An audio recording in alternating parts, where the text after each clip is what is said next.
Hello and welcome to the Huntsman World Senior Games Active Life. My name is Kyle Case, and I'll be your host on this amazing journey as we attempt to help you get the most out of your life. Today's guest, Ronnie Figueroa, has not had an easy life full of confidence. However, in his 50s, after hitting rock bottom, he made the conscious choice to break through his insecurities and challenges and transformed his life from the inside out. At 69, Ronnie stepped into the world of DEKA Strong, a high-intensity 10-event fitness challenge under Spartan, and placed third in the world in his age group, all after years of being away from athletic competition. Now at 72, he's no longer on any medications and channels his energy into indoor rowing and senior athletics while dedicating his life to helping others heal through a fourfold way of life as a holistic therapist. After overcoming addiction, serious health challenges, and a near death experience, Ronnie now teaches a powerful message. It's never too late to believe in yourself, rebuild your life, and thrive. Ronnie, welcome to the show. Hi, Kyle. I'm honored to be here. Thank you so much. Yes. You know, you talk about rebuilding your life. This is something that you have done many times throughout your entire life. Different challenges come along, you face them, you get through them, kind of rebuild, regroup, get back to the top of things. What do you think it is that most people misunderstand the most about kind of restarting later in life? Wow, what a question. What a great question. Forgive me too, my voice. I have this little sore throat, so if I sound a little off, forgive me. What I believe is that most of us, when we get a little bit older, like this old fogey right here, we kind of get used to living a certain kind of way, basically by what we've been conditioned to do, the traumas in our lives, and basically we stick to that. And most of us are going through that in most societies. So the thing that and I guess I hope I'm answering the question correctly. What I found is that we need to, even prior to quote retirement, whatever that means, right? We need to prepare ourselves to do the thing that we may have already wanted to do deep down in our hearts, and find those things sooner than retirement that we can piggyback onto.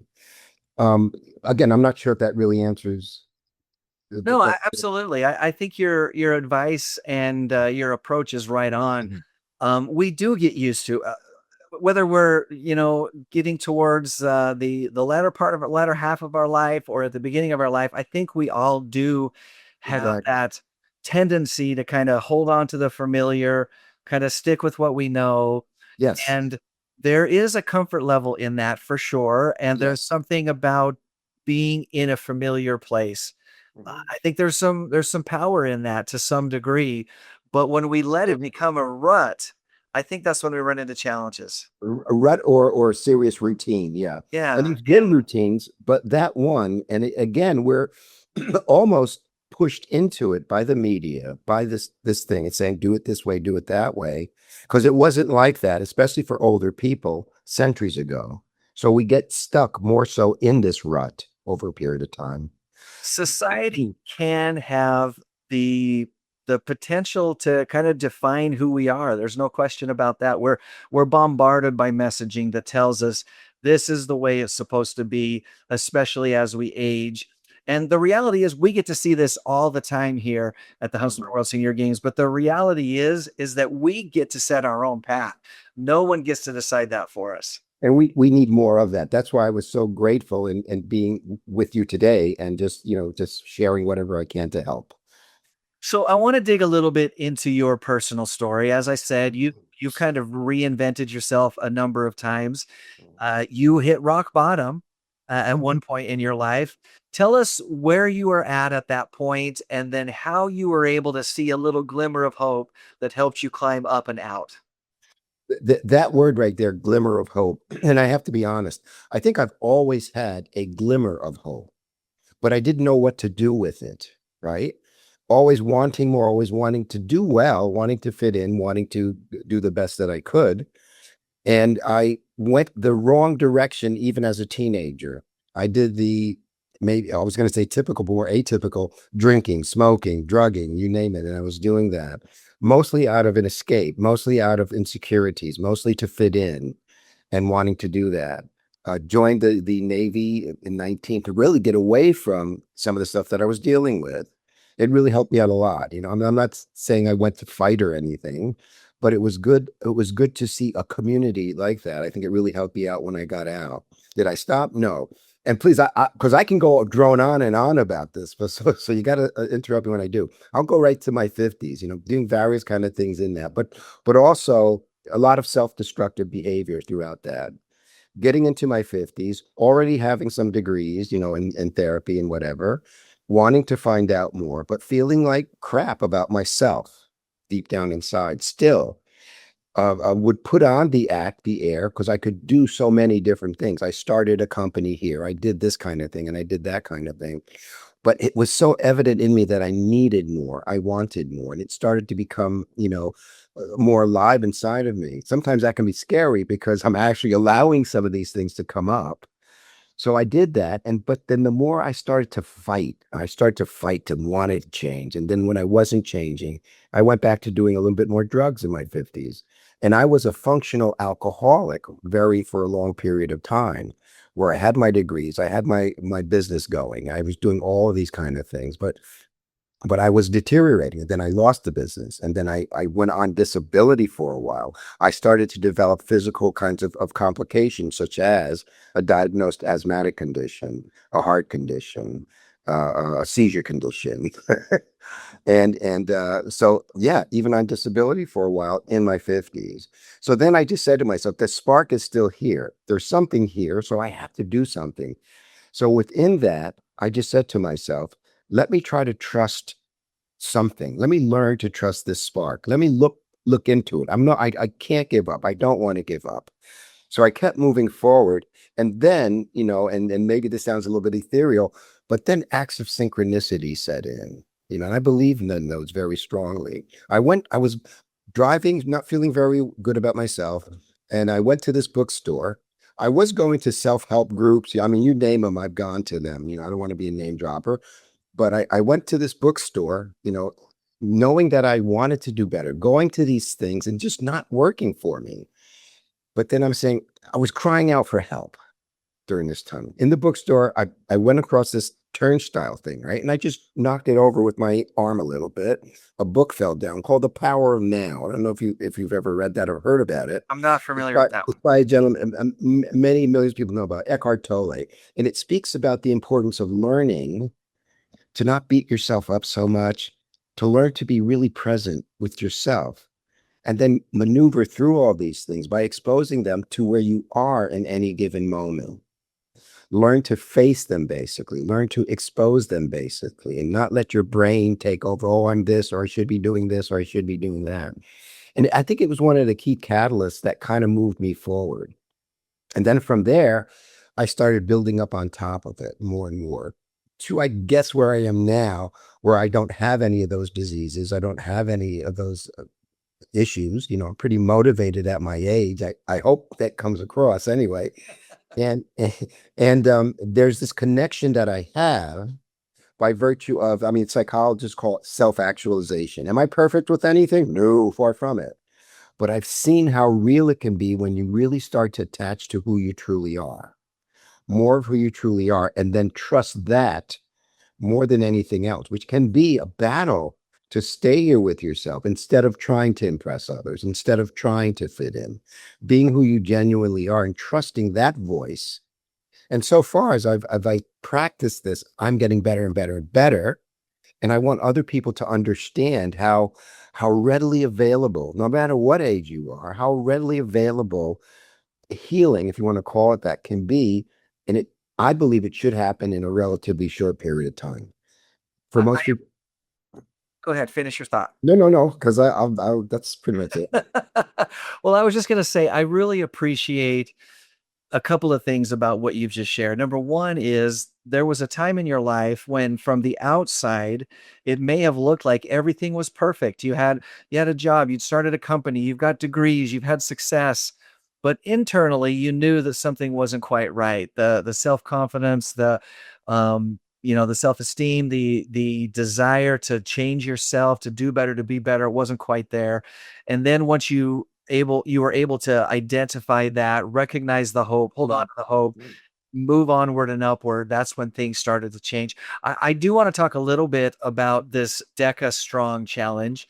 And I want to talk about it specifically because you started this at about 69 years old, which is when a lot of people are kind of looking to maybe decline or start to slow down. We see the opposite of that here at the Huntsman World Senior Games for sure. People are Well, still going strong in their 60s, 70s, 80s, 90s, I even in love their it. hundreds. Yes. But at 69, you found this opportunity to engage in a and let me say, this is from experience because I've done a DECA Strong competition Boy, in a very challenging way. Tell us how you were introduced and how it kind of helped keep you motivated and moving forward. actually, I was in the gym and I was listening to people, because the gym is it was one of my favorite social events. It is a co-ed sauna or whatever, and we're talking and people are talking. And there was a lady there. Um, uh, she's a doctor with my doctor, as a matter of fact, and she just mentioned, oh yeah, there's this event that I was in called DEKA Strong, and I placed 38th in the world, and blah blah blah blah blah. I went, what is that? And she started to describe it, and I already had kind of an attitude of wanting to do something better, wanting to get involved with things, right? Would I do DECA these days? I don't know. But she said that when I was 69. I was like, how do you get involved with that? And she started to explain the different events and whatever. And I'm going in my brain, I can do this. Maybe there's a little ego involved with that. So then I looked online and they have various events throughout the country, or throughout the world now. So locally, I went there and I did it. And when I was done, I was flat on my back. And well, if you've experienced it, I'm huffing and puffing. And You are. and the person who was the coach with me was saying, hey, you did that in like 25 minutes. And I'm going, is that good? He went, well, it's okay. you know. They're gonna win. So what's world record? Because in my mind, I want to do better. What's it like for a person my age? And he says, well, let's see. Right now, I think it was at the time 19 or 18 minutes, right? And I went, okay, I want to try that. If I can cut some of these seconds down. So then I started practicing. Then I went to the gym. Then I called people who were involved with DECA in the past, whatever, in the gyms around. And I got some information and I tried to train specifically for those kinds of events. So I would work out every other day, usually, sometimes overdoing it. And then I need to rest because it is important when you're working out to make sure you have body recovery in the midst of it. Um, so then I tried it the second time, or was it the third time? The second time is when I did world record time, and it was like 20 minutes or so. Um, that's right, yeah, about 20 minutes. And then I was like, hey, this is great. I want to keep doing it. I want to get better and better. So, and then I went into the world championships because the top 10 can go into the world championships at that time, which was in Texas. So I went there, and I came fourth place. I didn't feel so great about that because I wanted to do better. But the fact that I was there and I was finishing it, and I saw all kinds of people, and that's the thing I want people to understand with the DECA thing. You don't have to be an athlete or competitive. It's for families. It's for anybody who wants to do it, and that's what I enjoyed about it also. So I'm sometimes going to this place called should I forget the name of it? It's in Connecticut, and the world record DECA holder is the coach there. And so I trained with them, and then I did a couple more events after that. Yeah. But yeah, so that's kind of the history of DECA Strong for me. Yeah. No, again, if there's something that I appreciate about your story is it's just how difficult this event is. You talked about laying on the ground and huffing and puffing. And on paper, everything is easy, right? On paper, you feel like it's all possible, it's all doable, and it's true. But that doesn't mean that it's easy. That doesn't mean that it's simple. That doesn't mean that the path is laid out for you in gold Yeah. cobblestones, Yeah. if you will. A DEKA Strong event is a challenge. There is no question about it, and Yeah. it'll take everything that you have and a little bit more if you want to go after it. But you also mentioned something that's important, and that is that you don't have to be at that level to still enjoy it, to have a great time, a great experience, and do something that is good for you and good for Yeah. your heart Yeah. and your mind and your body, your muscles and everything. It really is an available and accessible It is. It activity. is. Yeah. And one of the things that I see with that too is that for us elderly people, when I'm saying that, but anyway, it's just a word, right? For us people who are getting into our 60s, 70s, 80s, and beyond, it's important to realize that we need to be able to see.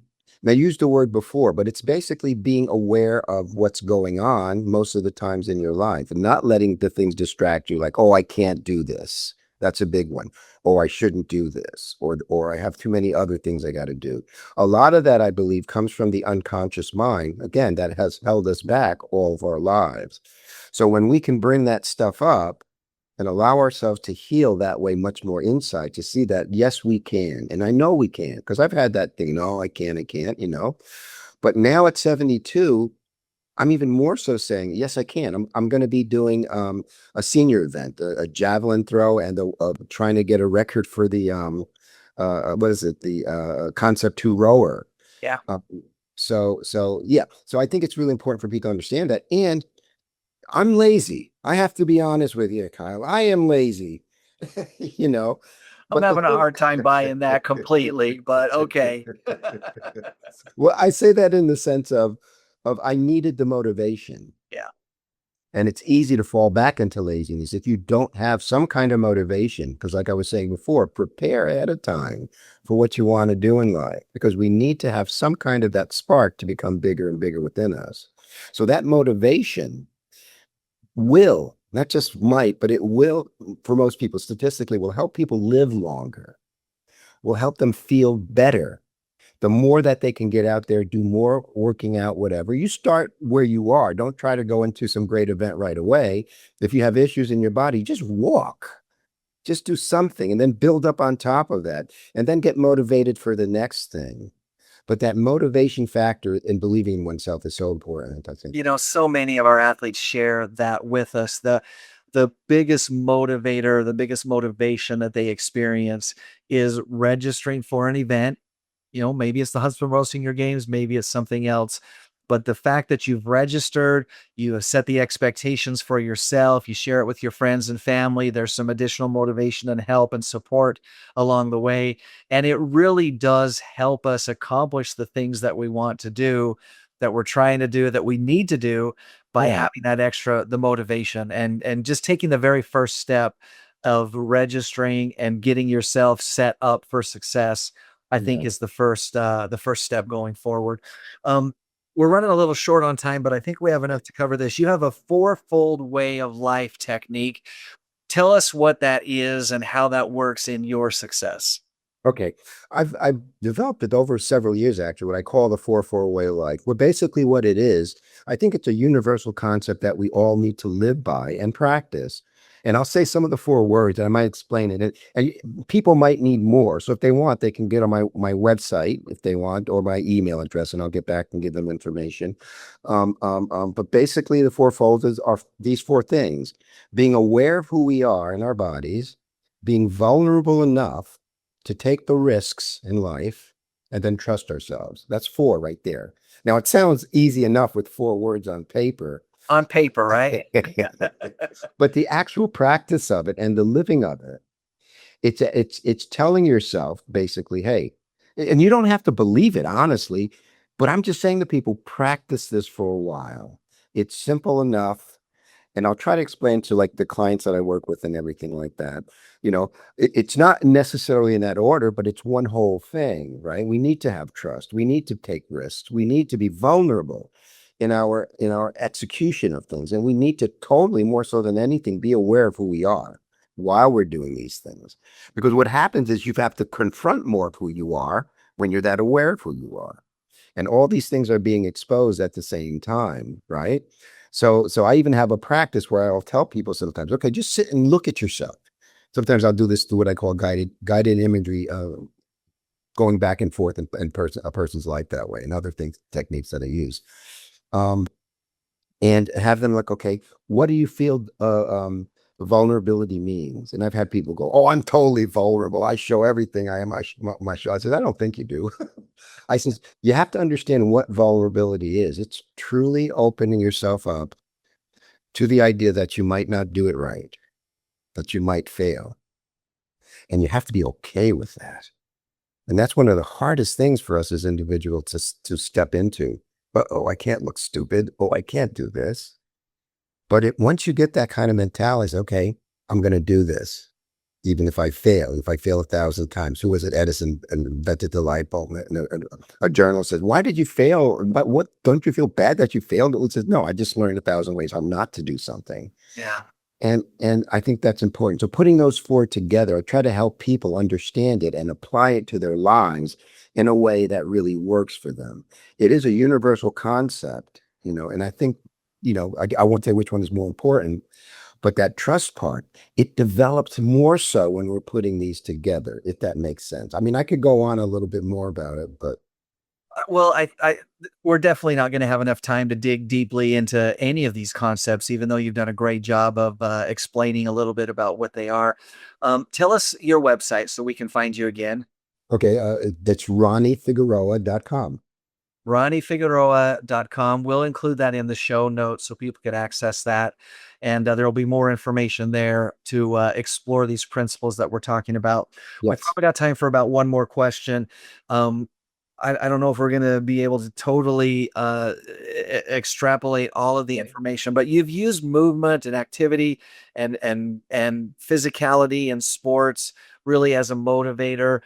You've kind of alluded to that a little bit, but in about a minute and a half, how has sport or competition played out in your life to be to your benefit?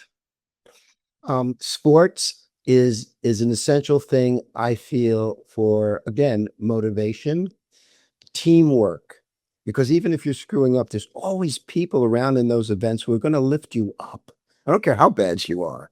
And it just makes you feel better, and it makes you want to come back because you feel safe in those environments. I think it should be that way. And I'm certain, because I looked at your site and you guys are doing this like so well I wish more groups were doing that. And so I guess bottom line, that's it. To be in something, and it motivates you to do better. Again, wherever your level is. Mine, I'm a little bit more, I want to go out. Some people just want to have something to do. And these events can always make you have that kind of thing for yourself all the time. And we need community so badly. And we don't have enough of that in our society, in our world. These things can also help with community. There's a few more things, but I don't want to take up too No, much. you touched on the thing that I think is the most important. This is the thing that we hear so often when we talk about the Huntsman World Senior Games. When I talk to people, I introduce the concept to people. I think the first thing that they envision is the physical aspect of it. Putting on your gym shoes, your shorts, your running shoes, whatever it is, and you're physically competing in that competition, and that's important. That's important. There's no question about that. It's very motivating. You've got the health and wellness aspect of it. There's so many good things that come from that. But the thing that ends up being the most important to our athletes, and we hear this over and over and over again, is what you just touched on, Ronnie, and that is the community. The community aspect, being a part of something, being a part of a family, being a part of a community that is larger than yourself, but you're surrounded by people that feel the same way that you do, that are passionate as you are, that are aging the way that you are, that are making the decisions that you are. There is so much power and just the ability to better yourself and to better each other in an environment like that. And I think that's one of the most important, one of the most valuable things that we offer at the Huntsman World Senior Games as people fully embrace what it's all about. Yes, yes. Ronnie, that's all the time that we've got to visit with you today, but thank you so much for spending time with us. And we want to wish you the very best. I know you're into rowing, you're into a bunch of other things. We wish you the very best in your upcoming competitions and in just life in general. Thanks for joining us today. Oh, thank you too, Kyle. Thank you so much. Just a couple of things to wrap us up real quickly here. We know the registration for the games is open. Now is the time to secure your spot. You can do that as well as find all the information you need about the games at our website. That is seniorgames.net. The games are going to run from October 5th through the 17th of 2026. So put it on your calendars, make a plan. Get yourself registered, use that as your motivation, and be a part of something really special this year at the Huntsman World Senior Games. Next week's guest is Evelyn Cook, whose early love of running and athletics eventually gave way to decades focused on raising her children and overcoming serious struggles with confidence and physical health. But now, after returning to movement, Evelyn is running again. She took a 24-year break, but she's fulfilling her goal of competing at the Huntsman World Senior Games at age 50. She's got a great story to tell. You don't want to miss that. Remember to tune in live next and every Thursday at 5:30 p.m. Mountain Time on AM 1450 or FM 93.1 for the Huntsman World Senior Games Active Life. We take this live show and turn it into a podcast. You can find that anywhere that you find your favorite shows. You can also find this and previous shows on our website at seniorgames.net. So check that out. Today's inspirational thought comes from professional surfer Laird Hamilton, who once said, "Don't let your worst enemy be between your two ears." Until next Thursday, stay active.